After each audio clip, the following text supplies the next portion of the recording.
The trend of hiring natural blondes is established.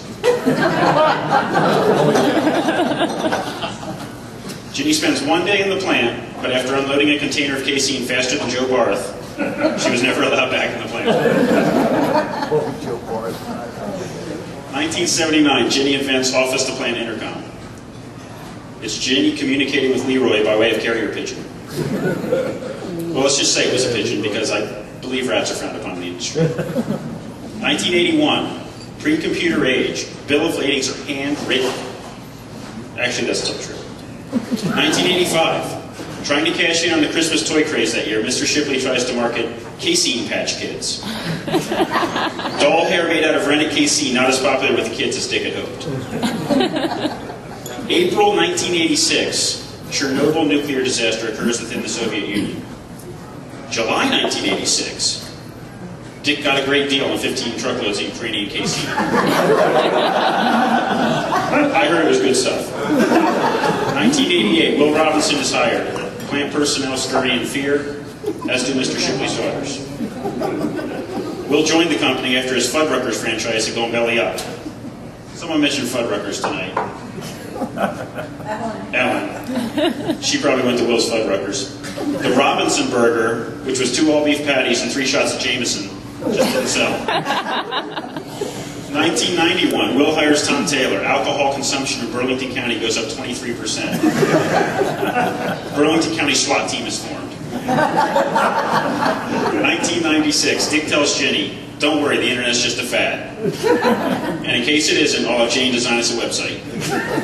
That website still lives on today. 1997, ISO 9000 comes to ACD through the tireless efforts of Fran Thornton. He's got his head down. He doesn't want to take credit for it. Never before have so many people cared so little about so much paperwork. 1999, Oscar Lopez takes the helm. So, Ginny, I hear you're retiring. I'll skip that. 2002, Tom Taylor is fired. Alcohol consumption in Burlington County goes down 26%. SWAT team begins raiding random homes just to stay sharp. 2004, Mike Geiger comes on board. On the advice of counsel, I can't really say anything else here. 2005, Fran Thornton quits the company and plots revenge through questionably entertaining Rose 7 years later. 2008, New Jersey sees surge in unemployment claims. Again, my attorney's telling me less is more here. 2009, Phoenix arrives to save the day. Unfortunately, their top turnaround experts are busy elsewhere and they send Dennis instead. 2012, sales training comes to AMCO. Jane Macy tells Franklin Farms to F off.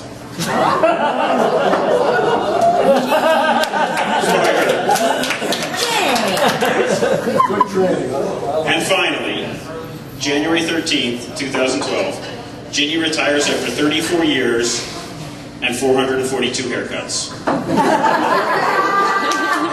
That's right, I did the math. Not everyone knows this, but Ginny actually retired because she had reached the AMCO mandatory retirement age. By the way, Dennis, how old are you?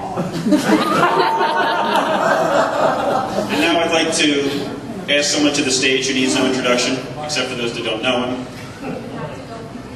He's first in war, first in peace. Here's Fran Thornton.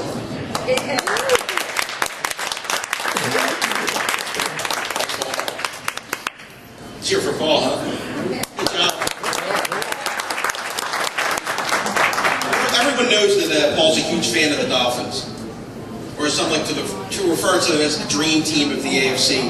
The Dolphins, they dream of a better quarterback, dream of a better running back, they dream of stopping stud quarterbacks like Mark Sanchez and Ryan Fitzpatrick. One day, Paul, one day. It's good to see Mike Pumper's here tonight.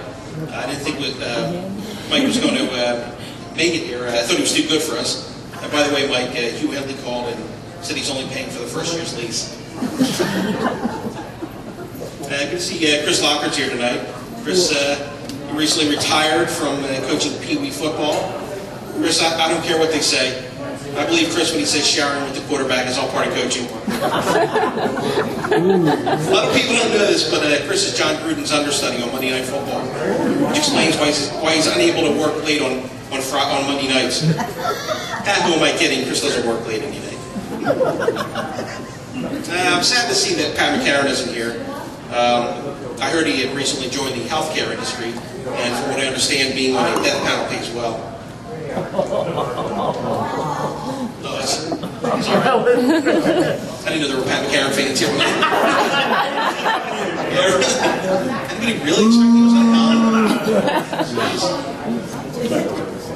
Chuck Hacker's here tonight. The Big. How many years Chuck did you work for the company? 10? Oh my God. Love you, guy. Will someone please hire this guy already?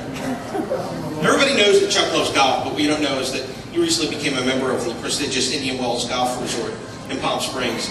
Chuck figured out that if you become a member of the Indian tribe out there, the membership is half price. After his first round of golf, the Indian chief gave Chuck the Indian nickname of "looks like John Daly, but plays like Tyne Daly." Sadly, Cliff couldn't be here tonight because he's getting a hip replacement, from what I understand. The doctor said that if he has one more joint replaced, he'll be considered bionic. He's at the point where he can't go through airport security without a letter from the president.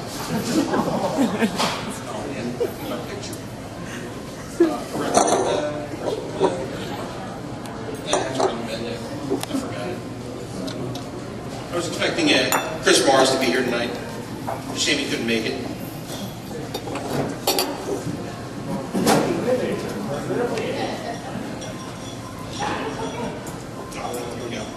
I got it. I had a whole thing set up for Chris, but it's a shame he's not here. I didn't quite recognize his picture. I was on Facebook and I happened to come across his Facebook page, and I wanted to ask Chris exactly who was this guy. I hadn't realized that Chris became Amish and no longer had a camera to take a picture of himself. It's an old picture, right? It's really nice. Yeah, it is. It is. Yeah, it's him. Yeah. It personally is. Yeah. All right, now, Ginny.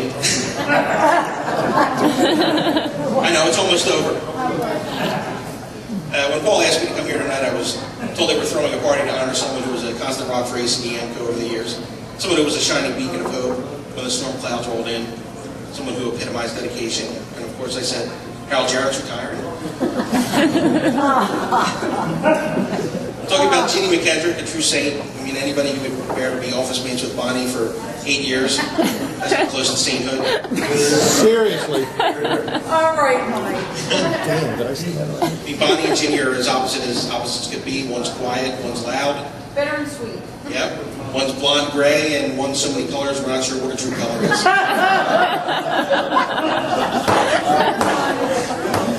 As different as old Coke and slightly older Coke.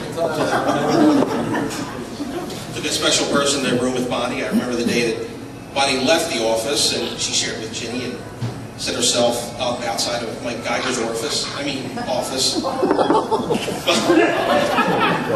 Bonnie packed up her desk, her cauldron, her potions, her broomstick. It was a sad sight. Ginny was inconsolable, all mainly because she had to give up all that Bonnie Hazard taste she was getting.